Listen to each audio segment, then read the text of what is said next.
has joined.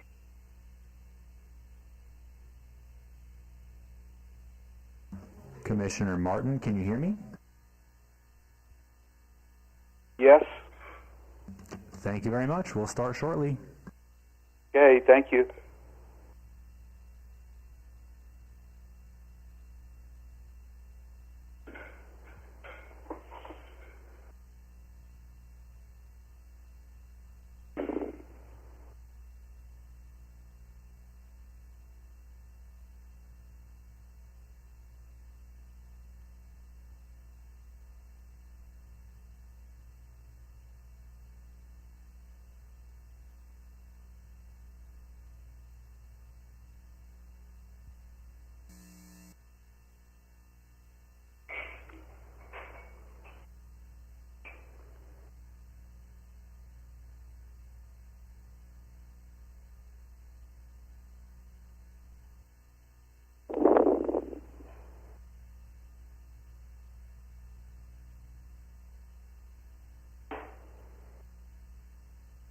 Literally later.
Nika Keller has joined.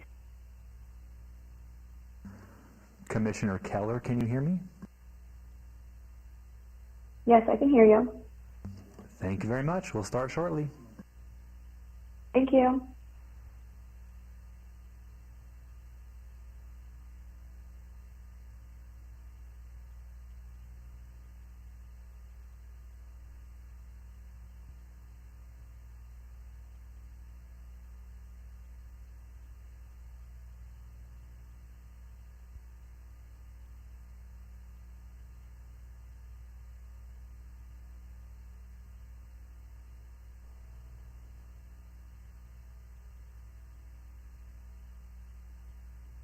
Welcome, everybody. This is going to be the June 6th meeting of the Parks and Recreation Advisory Commission meeting, and we have an agenda today. So if I could begin by just reading that the items listed on the agenda may be taken out of the order presented. 2 or more agenda items for consideration may be combined, and any item on the agenda may be removed or related to discussion may be delayed at any time. Backup material for the agenda may be obtained from Luann D. Holmes, City Clerk, at the Office of City Clerk, 495 South Main Street, 2nd floor, or on the city's webpage at lasvegasnevada.gov. So we have already called this meeting, we're calling this meeting to order, and I would like to do a roll call, please.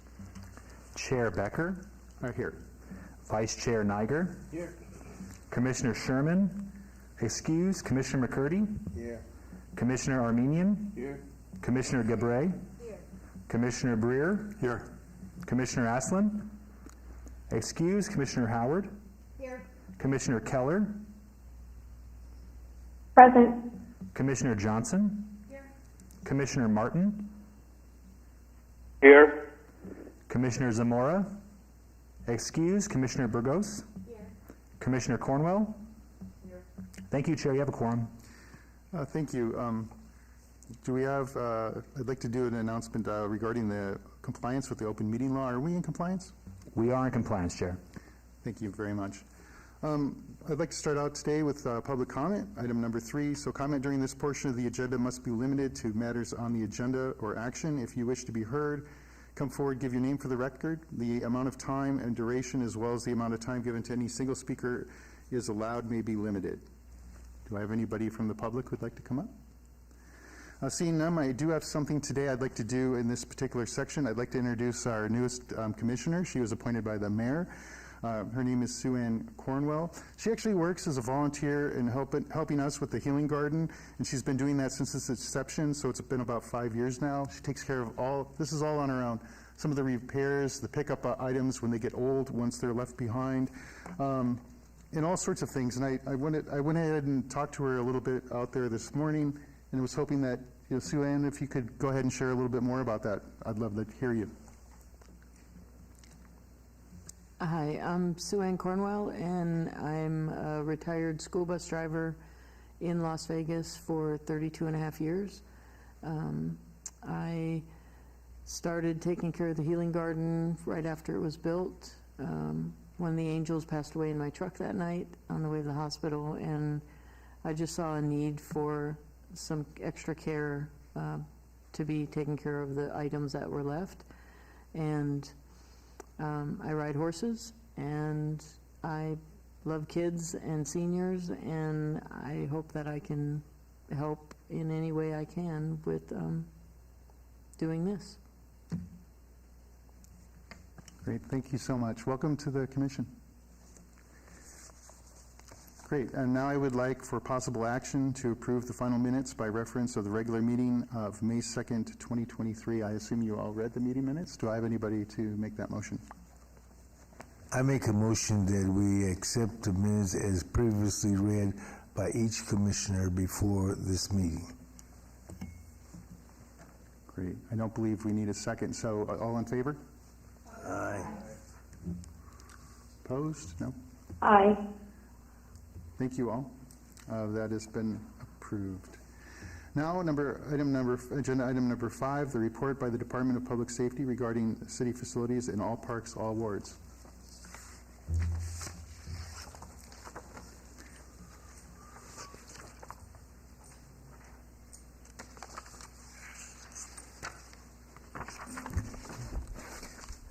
Good afternoon, Commissioners. Lieutenant John Guillen, Department of Public Safety. We're here to present the May report for Department of Public Safety.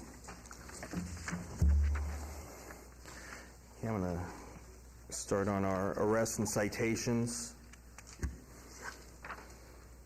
You see, we're going to start up here at Ward 1. Top 3 parks that had activity was Rotary Park, Dexter Park, and Rainbow Family Park, and those violations ranged from assault and battery, park violations, warrants, and unlawful acts of smoking. Then I'm going to move on to Ward 2, and we had 3 parks with violations. That was going to be All-American Park, Kellogg's Air Park, as well as Angel Park. And those violations were driving violations. We had an auto burglary, as well as a warrant. Then we'll move on to Ward 3. And the top 3 parks for Ward 3 was Justice Leavitt Park, Mayfair Place Park, and the East Las Vegas Family Park. And those violations included park violations, assault and battery, narcotics, and obstructing a police officer. Then we move on to Ward 4, and we only had 1 violation at Wayne Bunker Park for a park violation. Next, I'll move on to Ward 5. And our top 3 parks there was Lorenzi Park, Ed Fountain Park, as well as Heritage Park. Those violations included park violations, driving violations, assault and battery, as well as narcotics. Then I will move on to Ward 6, and the two parks that had activity was Centennial Hills Park and Sunny Springs Park. We had a park violation and a DUI arrest. I'm going to move on to the next page. This is going to be our dispatch calls for service. They're broken down by ward, and as you can see, this is initially what the marshals get called on. It's not necessarily what the call for service ended as, but a lot of these end up either being resolved by an arrest, they could be proven to be unfounded, or they could be transferred to another agency. But those are all the dispatched calls for service that a marshal would get before he or she begins an investigation. And so we have all 6 wards, and we had a total of 55 dispatch calls for service for Ward 1. We had 36 calls for service for Ward 2. Ward 3 had 99 calls for service. Ward 4 had 35 calls for service. And Ward 5 had 135 calls for service. And then Ward 6 had 32 calls for service. Okay, move on to our next page, trailer camera update. We did have a camera at Leeburn Senior Center for half the month, and then was moved to Lorenzi Park. And then we had one at Freedom Park, and it was moved to Betty Wilson Park in response to end-of-school activities that we were looking to monitor. And then based off that, I do want to add that our criminal investigative detectives, they did make an arrest. We did have the trailer cameras at Bill Breyer for a portion of time. There was some auto burglaries in November, and our detective made an arrest in May for one subject who committed an auto burglary and was able to put 33 charges of credit card violations on them. So that was a good arrest that our detectives cultivated from November, and we were able to bring someone to justice in May. And that was for Bill Breyer Park. Our final page is our community-oriented policing events. We had 2 events, May 11th at Bob Stupak Park. It was a community baby shower. That's the picture you see there. And then on May 20th at All-American Park, there was a park cleanup. And that concludes my report. Happy to answer any questions. Commissioners, any questions? To the chairman, I'm very concerned about Liberta Johnson Park. I've noticed, I live right down the street from that park, and they're camping out. The homeless is taking up that park at night. I had to call this week about, people pitching a tent, in the park. And there's so many drugs being sold and used in Liberta Park. We got to do something about that, because somebody's going to get killed again in that park because of all the illegal activity that's going on in that park. So whoever is working need to do more patrols in that and do little, because the city one day is going to really be liable because of the fact that the state law states that people are supposed to use marijuana at their house and not consume it in public places. And that is really going on at Liberta Johnson Park. Yeah, Lieutenant John Guillen, Department of Public Safety. Yes, Commissioner, I will bring that back to the department so that we can increase patrols there, and we can look at those violations that you're mentioning, and we can address those. Thank you, Commissioner McCurdy. Just as a reminder, before you speak, if you could try to remember to introduce yourself for the purposes of the recording, and also what ward you're representing if you represent a ward. Okay. Do I have any other questions for the officer today?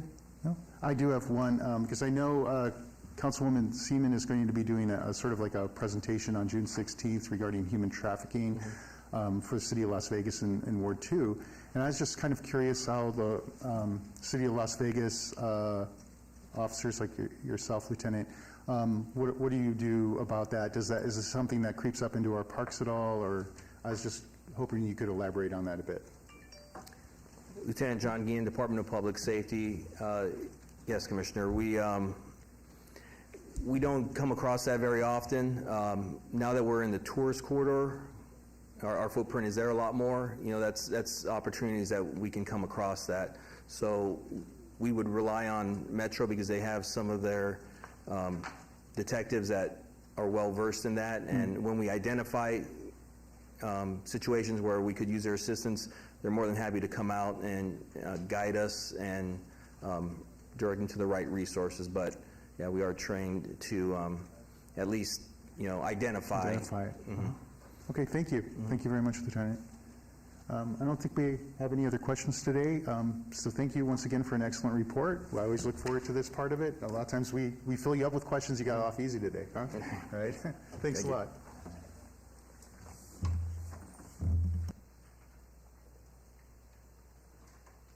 All right, moving on to item number 6. Now I'd like to do a presentation by Rachel Berggren, Executive Director of Get Outdoors Nevada, regarding the upcoming projects and program information, all awards. And hopefully I got your name right. That's okay, no worries.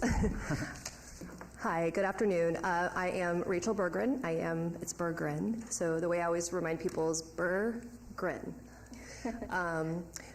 I am the Executive Director for Get Outdoors Nevada, and I am joined today by members of my team, so we'll be doing a bit of a co-presentation. So just on behalf of the entire team of Get Outdoors Nevada, thank you so much for the invitation to present to you today on our partnership with the Parks and Recs team in service to our community here in the city of Las Vegas.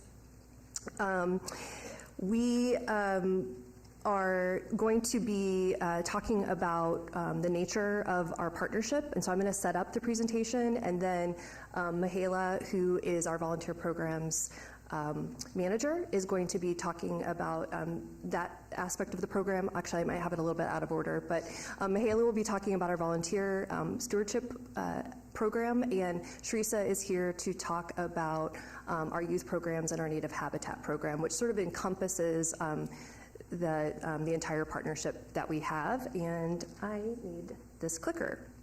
Let's see. Remember if I can remember how to use this. There we go. Okay, so just as a reminder, or for those of you who maybe aren't familiar with our organization, our mission at Get Outdoors Nevada is to inspire folks to get outdoors. Our name says it all, and that's what we stand for, is getting folks outdoors. And so it makes good sense, and the City of Las Vegas and the Parks and Rec Department, and of course your work as commissioners for our Parks and Recreation programs makes you all perfect partners for us in delivering on our mission. So the nature of our partnership with the City of Las Vegas, it arrives and is packaged in lots of different ways, but we do have a formal partnership. And that is through a contractual agreement that we have.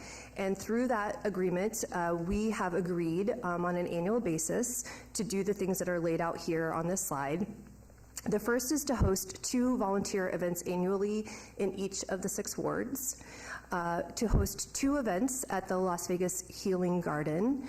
So that's, of course, on top of and in addition to all of the work that Sue Ann does there with the regular volunteers. So we do support 2 events there. We also, for this current year and moving forward, have been working on native pollinator habitat gardens, and this year have a project that we'll talk about. We also host a volunteer appreciation event, and that happens to be this Saturday, actually, because we're coming to the end of our volunteer stewardship program, or the end of the season, if you will, because it's getting warm outside. So we're going to take a little bit of a break. And then also, a couple of years ago, we added youth programs to our offerings in our partnership with the City of Las Vegas. And we're in the process of delivering on those programs right now. So I just want to share with you this slide, which really illustrates all of the impacts that we've had through this partnership. And we'll revisit this slide towards the end of the presentation so you can take these numbers in a little bit more detail, as well as I'm sure Kim staff will share this presentation with you so you can have access to it after the fact.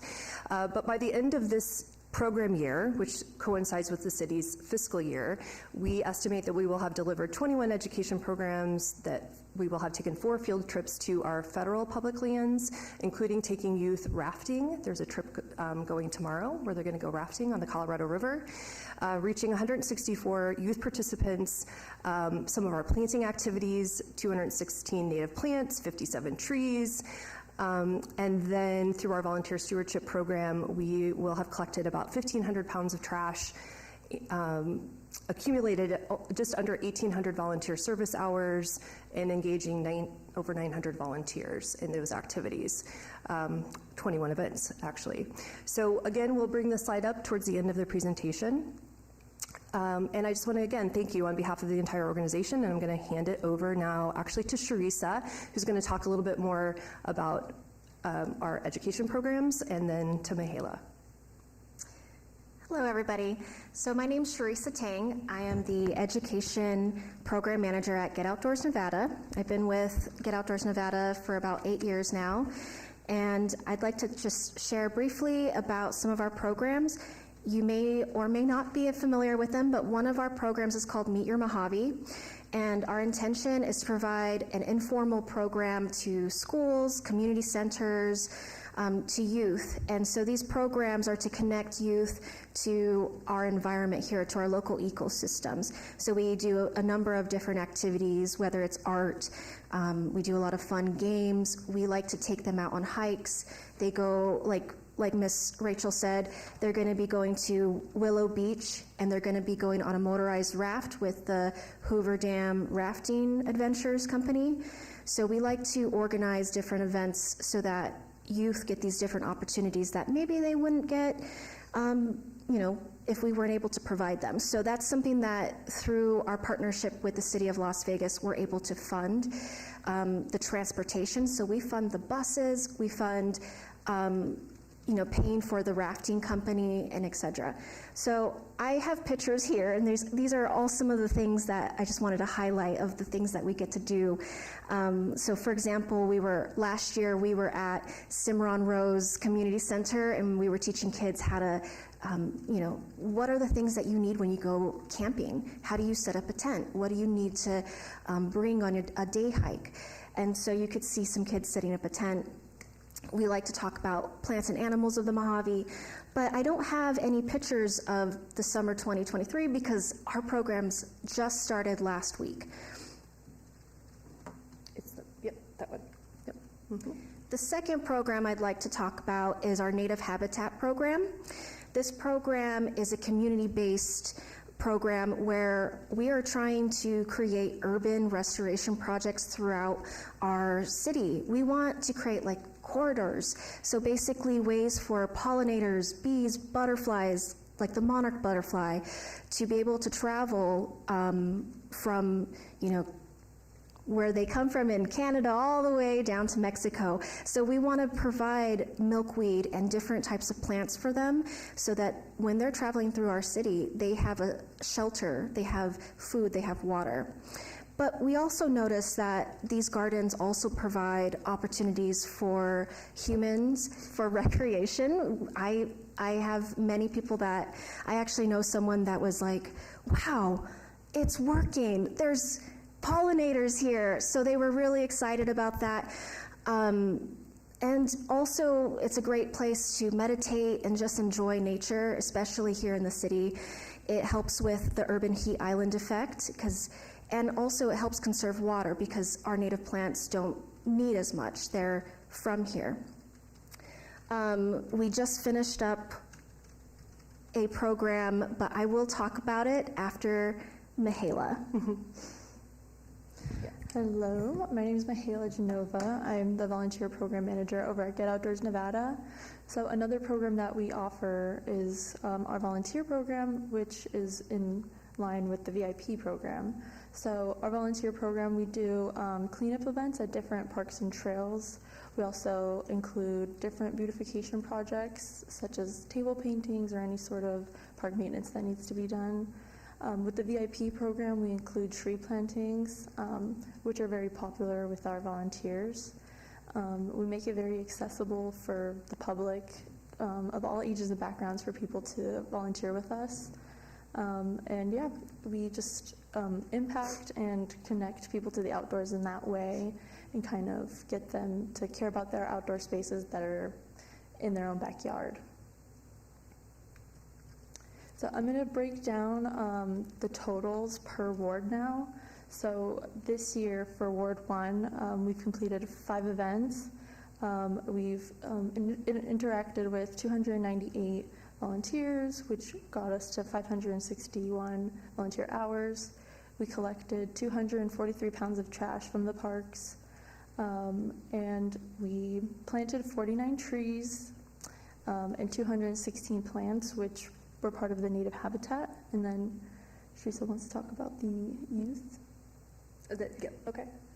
Yeah, so this summer we are going to be at Dula Community Center, and we are partnering with the Adaptive Recreation Program. So kids that have cognitive or physical disabilities, we're taking them out on different field trips around our public lands and also to museums like the Las Vegas Natural History Museum. Just to note, too, the 216 plants that we were able to put in included some really beautiful forbs like firecracker penstemon, desert marigolds, and apricot globe mallow. We installed a habitat at the medical district, and we were able to get 60 volunteers. We actually had some different volunteers from various organizations. We had the Carpenters Union, Troop 99, SCWA, and many more. It was a really great event, but this is something that we were able to do with the community, and we have heard them asking us if there's a possibility to do more of these types of events, in which we're always excited about because that's, we're so passionate and love our native habitat programs. Yeah, so for Ward 2, we completed 2 events with 55 volunteers, and we collected 310 pounds from the park areas. And then in Ward 3, we did 4 events. We planted 40 plants. We engaged with 187 volunteers and collected 404 pounds of trash, as well as planted 7 trees. And then we're also going to be at the East Las Vegas Community Center. And then we have Ward 4. So we did 2 events for Ward 4 with 95 volunteers and collected 180 pounds of trash from the park areas. And we're also going to be at Cimarron Rose Community Center this summer for the youth. For Ward 5, we did 3 events, engaged with 147 volunteers, and collected 252 pounds of trash. And then in Ward 6, so far we've done 2 events with 79 volunteers, and as Rachel had stated previously, our last event with Ward 6 is going to be this Saturday. It's going to be our Volunteer Appreciation Day. It's going to be a really fun day. We have giveaways and breakfast that will be provided for the volunteers, and kind of just our way of saying thank you for the season and for coming out. So we invited everyone that had previously volunteered with us throughout 2022 and 2023 to come out for that event. And then for the Healing Garden, we did 2 events, 51 volunteers. We planted 1 tree and 12 plants, and we collected 56 pounds of trash, as well as cleaned up the garden whenever we were out there. And so with all that being said, all of that, so we value a volunteer hour at $31.80 per hour, and that is by the independent sector. So all of that added up together is equal to $56,969 and so that is what we give back to the community. That's kind of how we measure our impact in that way. So we have a video here, which we can't play, but we will send that out to you guys so you guys can kind of see it and get a visual of what our programs look like and the volunteers that we've served this year. Yeah, we'll make sure that we get that over to Kim so she can send the link and the video and so you can watch. It's just a compilation video that we put together of moving pictures. That's what video is, with some music in the background, so you can kind of experience it in a slightly different way. Yeah, so I think that's it in terms of our formal presentation. And we get that there's a lot of statistics in there, so we take reporting back to our partners very seriously and try to keep on top of all those numbers. But we wanted to be able to demonstrate that in sum, what the impact is for the community in different ways, depending on what is of interest to you. This is Chair Becker, and I just want to say this is an excellent report. It gave me I really enjoyed the presentation. It gave me a real sense of how much you're doing out there in the community. I have something else I'll bring up in a minute, but first I want to open it up to other commissioners to see if they have any questions. Yes. Commissioner Keller here. I have a question. Go ahead.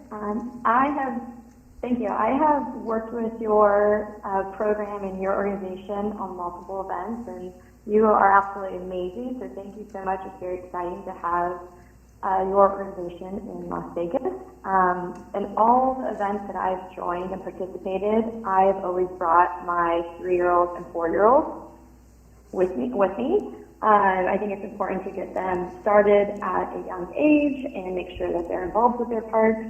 So I'm excited to see that you have a youth program that is rolling out. Do you see in the pipeline for you to be targeting younger age group too, and also making sure that they're getting started in the pollinator gardens and being more aware about some of the things that you're teaching the community at that younger age?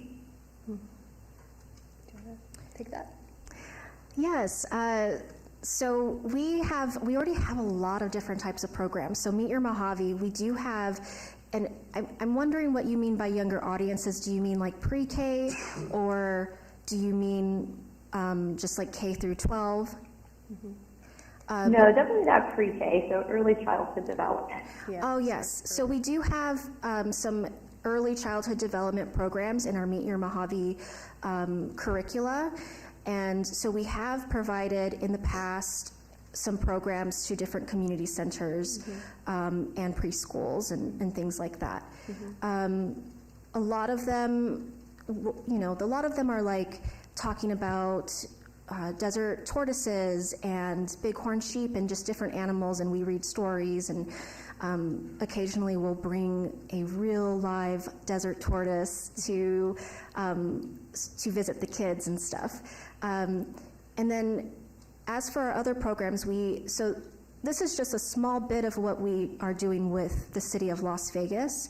However, we have a larger program that we are working with the Clark County School District. We work with other community centers too, Clark County Community Centers as well.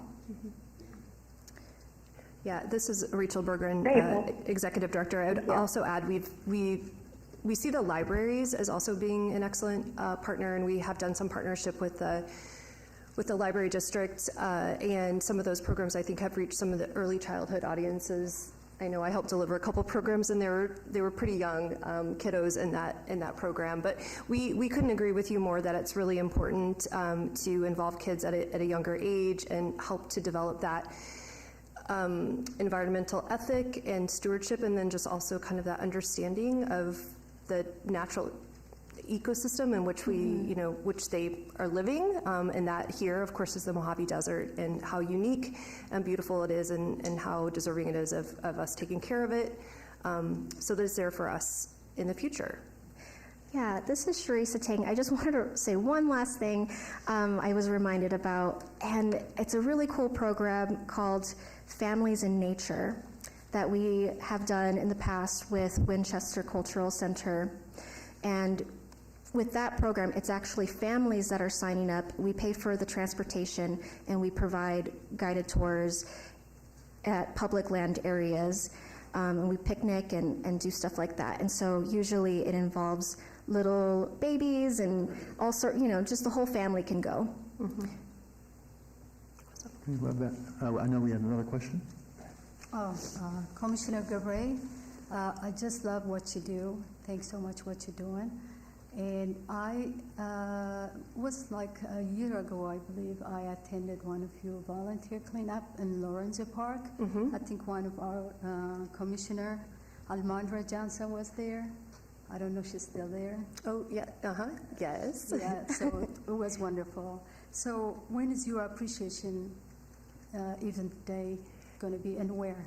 So the event is this Saturday, June 10th, at Floyd Lamb Park, and I believe it's 8 a.m. to 10 a.m. 11 a.m. I'm sorry? 11. Oh, 8 to 11, yeah. sorry, 8 to 11 a.m. I think that there's also a fishing derby happening, right? Okay, yeah. And so we're aware of that. So we're going to be sort of in separate areas, but we love that. We think that's great. So we're hoping that we can maybe get some folks who maybe want to take a break from fishing and come over and help us do a little cleanup, and vice versa. So. Yeah. Sure, definitely. I'll be there. And I definitely want to certainly acknowledge Commissioner Johnson and her tenure with Get Outdoors Nevada, and many of the programs that we've talked about today were programs that were under Almondra's leadership when she was with Get Outdoors Nevada, and so we owe her a great deal of thanks and gratitude for her service to the organization, and her continuation as a commissioner. So. Thank you. Oh, yeah, please go ahead. I have a two-part question. How do you reach out to the community to inform them of the work days? And do you reach out to specific groups pertaining to the work days? Mm-hmm. Do you mean specific to the Healing Garden? Or do you mean just in general? The Healing Garden and in general. Well, actually, the answer I think is pretty much the same. So do you want to answer that, actually? Yeah. So all of our events are posted on our website. We have a calendar. A lot of the volunteers like to go there. That's where they know to look for like stewardship opportunities that they can sign up for. We also post a lot on our social media. And our newsletter, our monthly newsletter, that's where we get a lot of traffic for volunteers. And then when we're partnering with, say, council members or other partners, and they also have their emailing lists or social media channels, we often will, they will help us promote these events so that we can get them out there into the community.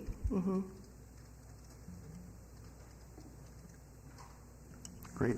No, that's really excellent. And by the way, their website, I had visited it just earlier today, and it's very easy to navigate. You can find all the events very easily, any news events that you have. In fact, one of the things I picked up on was just recently in June 4th, you had a partnership with the Aviators. We right? did. We were. So was that great fundraising? Did you raise some money? Yeah. We partnered with the Aviators for a game on Sunday, and I would call it a bit more of a fundraiser. It wasn't a big money maker for us, but it was never meant to be that. So we did grow. We met a lot of members of the public, who came out for the game and weren't expecting to see us there, but are really, really enthusiastic and very passionate about open space and public lands and wanted to engage in conversation with us. So we were able to add them to our mailing list, and so hopefully future volunteers, potentially future donors, that sort of thing. So, and it was fun to be there. Great. We had a good time. Yeah, well, thanks for coming today, and I know a lot of the commissioners here would love it if we could get the presentation forward along to us so we can review it or maybe share it with our council members. Yeah, happy to do that. No problem. Great. Thanks for coming in No today. problem. Absolutely. Thank you so much. Okay. Thank you.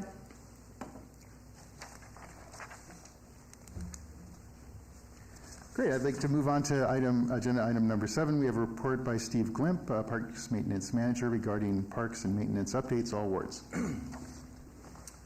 Hi, Steve Glimp, Parks Maintenance Manager for Parks and Recs and Cultural Affairs. As Just going to give you a little project update. Some of the projects we've recently completed, Ward 1 is the Charleston Neighborhood Preservation. We put in all new play surfaces for the playground, the rock climbing wall, and the swings. Ward 2 at Kellogg's Air, we completed the west parking lot kind of accessibility improvements. Included like 3 or 4 sets of stairs, handicap ramps, and access through the parking lot median islands with sidewalks.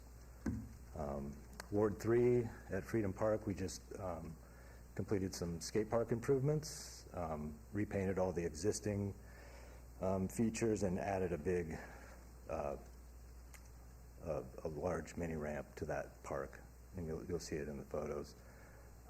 In Ward 4 at Majestic Park,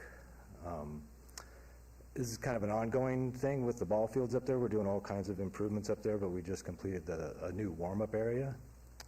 Ward 5 at Children's Memorial, the fourplex and the 90, we just completed all the ball field fence repairs and upgrades. And then in Ward 6 at Floyd Lamb, all the historic buildings have been repainted. So there's a few photos. That's Charleston Neighborhood Preservation. These are the set of stairs at KZ, the new skate park at Freedom. This is the warm-up area at Majestic. This area used to be sloped down towards the sidewalk there. We built that retaining wall and built it up and leveled it out to make it kind of usable space for players to use for warm-ups. I'm sorry, where is that? I know it's at Majestic. Which fields? It's the upper fields, it looks like. Let me go back here. Sorry about that. Yeah, that's at the upper fields. Okay, by what, was it 3 and 4. 3 and 4, okay, Yep. Thank you. And then Children's Memorial, we just did all the fence repairs out there that were very well needed, and we also added new padding to all the outfield fence. This is the painting at Floyd Lamb. Nothing fancy, just the same color. And then projects that we have in progress, at Coleman Park, we're installing a new playground and walking path. Kellogg's there, we're installing curbing at the north and south end of each soccer field. I don't know if any of you have been there and seen how the DG kind of slopes down into the field, and it's a constant maintenance issue that we have to clean up, so just finally put in some curbing to stop it. Stupak Park, there'll be a new artificial turf field installed there. I think it's happening this week. Durango Hills, new pickleball surfacing on all the courts there. Ethel Pearson, we're doing a bunch of sidewalk repairs and improvements. And then Centennial Hills, the butterfly shade retrofit. So all those shades have been refabricated to not be a fabric shade, but a metal shade. And they've been taken off site, fabricated, and then in the coming next few weeks, they're going to be brought back on site and installed. So those will all be up soon. We did just do park tours with Ward 1. I want to thank everybody who went along on that. I think it was a really good, successful event. Everyone was really happy with the condition of the parks. And then we also just had a nursery tour of the tree nursery, and I want to thank all of you who came out for that. Thank you for being interested in what we do. It's really cool to be able to talk about what we do. Is there any questions regarding projects or park maintenance? Oh, actually, hold on. Commissioner Gabriel, hi Steve. When will be your second tree farm tour? We will probably do another one in the fall if there's interest. Yes, I'm I think. interested. Yeah, let's let it cool off. Okay. Okay. So everybody's going, or I'm the only one going? Couldn't hear. When it cool down? You might be the only one. I don't. You're going to go? I'll bring my baby too. There you go. Yeah. So you will schedule it, or we have to discuss about it? Yeah, we can schedule something for the fall. Okay, thanks. Commissioner McCurdy? Commissioner William McCurdy, Ward 5. I'm very concerned about Libertha Johnson Park. I mean, it seems like we can't keep that clean. It seems like the homeless and the transients just taking over that park. And Doolittle is saying, well, I have a lot of people come to my house and tell me, says, the city don't clean up Doolittle. I said, the city cleans up Doolittle, and they can't be there 24 hours a day. But please get your people when they're in the area to get them to clean up and have them call the park marshals about getting them out of those parks, because people are tired of them pitching the tents at night over in those parks. And I've talked to the marshals about that, and we need to do something about that because people are really complaining about that. Yeah.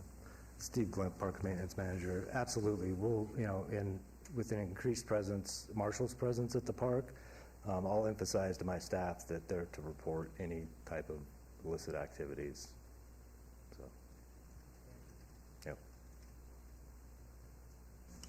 Great. Parks Manager, I really appreciate your presentation as always. And also, I want to thank you. You can't go away either because you're next up on the agenda item. Yeah. But, okay. I just want to point out, just for the record, that we learned on our tour, we learned that the city of Las Vegas plants an average of 1,000 trees a year, give or take, and they're trying to increase that. They raise almost all of them from seeds and saplings. And the tree farm currently is home to about 2,800 trees. And I personally was especially impressed with the diversity of trees being grown as part of the ongoing effort to canopy the city by 2050. That's some amazing work. And just as a point of interest, of course, we all know that trees reduce our carbon footprint. They help shade the city, which is increasingly important as more turf is removed for the area's water conservation efforts. So the trees planted by the city are all drought resistant, and some don't even require extra watering at all. That's pretty amazing to me. So I really want to thank you for all the hard work you've done. I know before you were Parks Maintenance Manager, you were the Urban Forester, and you did a fantastic tour along with Urban Forester Brad Dessler. I really appreciate it. It was a pleasure. Great job. Thank you. So moving on to agenda item number 8, we have another report by Steve Glimp, Parks Maintenance Manager, regarding emerging issues related to activities of Parks and Recreation Division all wards. Okay, yeah, so Steve Ford is out of office today, so we're not going to be discussing the department goals, as he said last meeting. It'll be the next meeting. And he asked me to share a little video that was put together. It basically just covers everything that we do as a department. And there it goes. If you are looking for recreation or culture in Las Vegas, you don't need to look too hard. You can find it in every neighborhood where community centers are truly the centers of the community. It is painted on walls and utility boxes, bringing art outside of galleries and onto our streets for everyone to enjoy. It's in nearly 80 parks and open spaces stretching across our landscape like beautiful patches on a quilt. And it's on stages where you'll see theater, dance, and song performed by talented residents of all ages. Let's hear from just some of the people for whom city programs, staff, and facilities have enriched their lives, like 16-year-old Amber Smith, who participates in city programs at Charleston Heights and the West Las Vegas Arts Center. Taking classes at the West Las Vegas Arts Center specifically has really helped me learn more about my culture and be unauthentically myself, because I was very insecure when I was younger. And the people that I've met here at the Arts Center and the experiences that I've had here have really helped me grow as a person. In these theaters, life on stage has led to life lessons and growth. Additionally, I've learned leadership skills. For example, I'm an intern and now a teaching assistant, and I've been given the opportunity to choreograph. Whether art on a stage or staged outdoors for all to enjoy, Jennifer Clevin with the Neon Museum is also vice chair of the City of Las Vegas Arts Commission. She says the city has really stepped up to make art available to everyone. The city does a really fantastic job of creating different access points for the community and residents to experience the arts, from musicals and plays to art exhibits. She cites the AMP program created by the City of Las Vegas Public Art Team as a great example of bringing art out into public view. Local artists are recruited to turn unsightly utility cabinets into, well, works of art. I think that project not only gives a lot of access to artists to live in the city and produce in the city, but it gives each ward an identity. And it really tells residents that public art is for you and you deserve this high quality art to live with and become part of your life. Speaking of our great outdoors, when it comes to parks and recreation, the list is long of sports venues, activities and classes offered by the city. Are you part of the growing pickleball craze? We have you covered. Hockey, outside. Check out this ball hockey rink at Lorenzi Park, made possible through the Mayor's Fund for Life and the Vegas Golden Knights. There are fields and courts for nearly every organized sport, and Las Vegas has become known globally for its meticulous planning and execution of the Mayor's Cup soccer tournament. As the tournament director for the Mayor's Cup, I also see the great work that's done in the Las Vegas sports department of the Parks and Recreation, and the staff that they have here, the professionalism that goes into putting on events like the Las Vegas Mayor's Cup. It really makes it a world-class event. Las Vegas is also a role model when it comes to making sure these activities are available to all through our adaptive recreation programs. Whether it's rough and tumble rugby or tumbling pins at a bowling alley, there is something for everyone. Mario Martinez's daughter, Angelina, loves her arts and crafts, cooking, and theater classes. Her classes have been really positive. She's been opening up more, meeting new friends, learning new life skills. We just laugh together, and we're making the silly jokes together. She finally found her community here.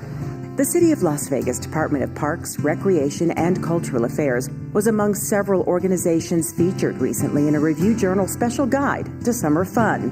If you missed it, not to worry. You can find your summer and year-round fun at www.lasvegasparksandrec.com.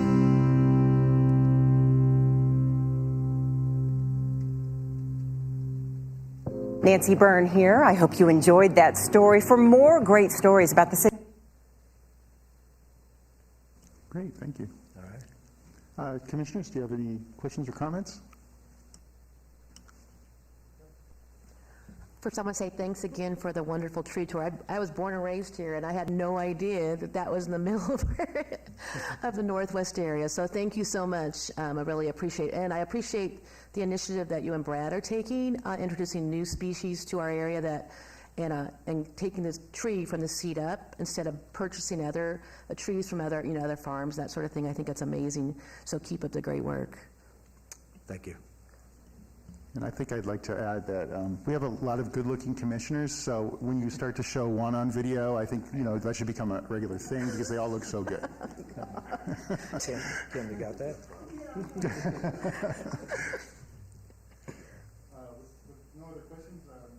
With no other questions, I think we can move on to item number 9, which is a report by commissioner members regarding parks issues and events within their respective council wards at large, all wards.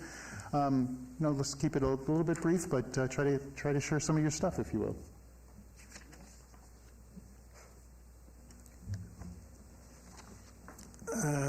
Commissioner William McCurdy, Ward 5.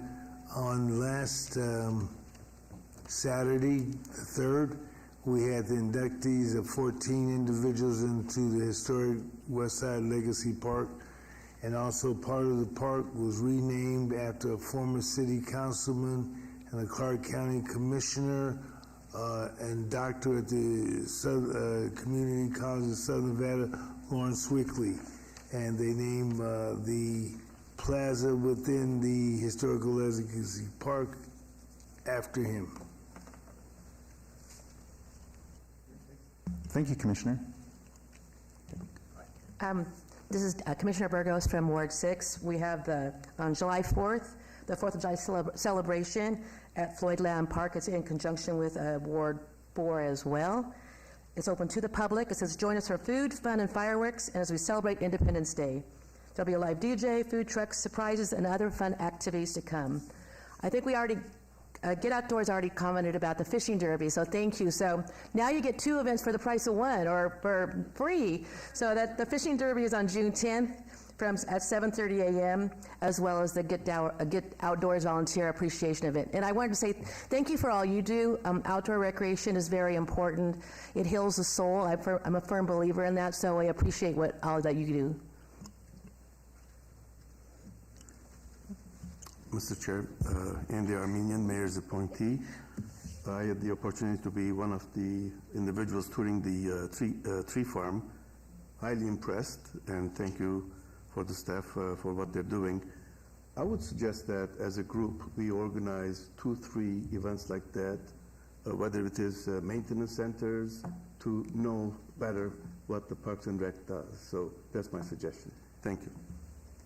Yeah, thank you, Commissioner. In our effort to, at least since I've been chair, one of my dreams is to make us a more engaged board, more active board. And I've noticed that there's a lot of room now for us to work with staff. It's a very good relationship that we're developing, and that's the way I'd like to move forward as well. I do have a couple things from, if I don't have any other commissioners, no? Reports, okay. I do have a couple things to share from Ward 2. So this is Commissioner Becker, Chair, Ward 2. In Ward 2, Victoria Seaman will be hosting a breakfast buzz from 9 to 10 a.m. on June 10th. It'll be held at Veterans Memorial Community Center at 101 Pavilion Center Drive. Please RSVP at Ward 2, LasVegasNevada.gov to attend. And I always love the arts, so it's never too early to put this on your calendar. The next Art in the Park at Bruce Trent Park will be held from 10 a.m. to 4 p.m. on September 30th, so it's never too early. And then a public safety town hall with Councilwoman Seaman will be held 6:30 to 8 p.m. on June 28th, and that'll also be held at Veterans Memorial Community Center at 101 Pavilion Center Drive, and that also they ask that you RSVP at Ward 2, LasVegasNevada.gov to attend. So those are the commissioner updates that I brought today. So with that, we can move on to item number 10, citizens' participation. Public comment during this portion of the agenda must be limited to matters within the jurisdiction of the commission.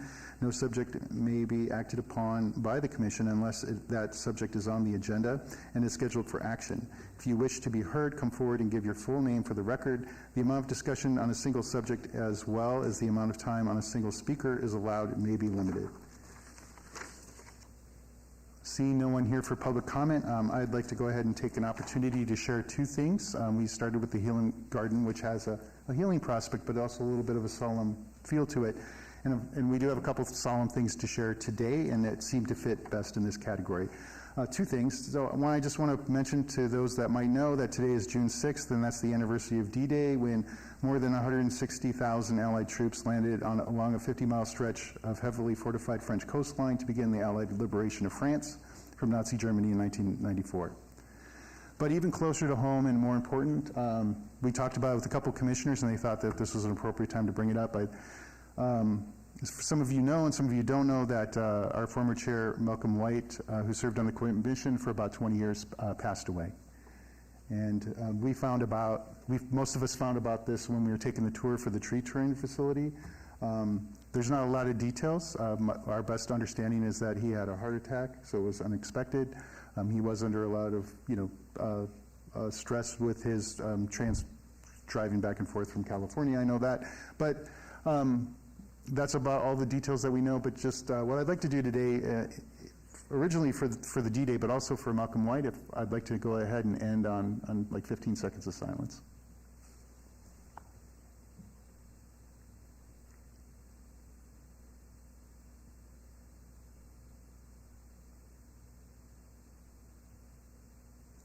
Great, thank you so much. And with that, I'd like to go ahead and have the meeting be adjourned.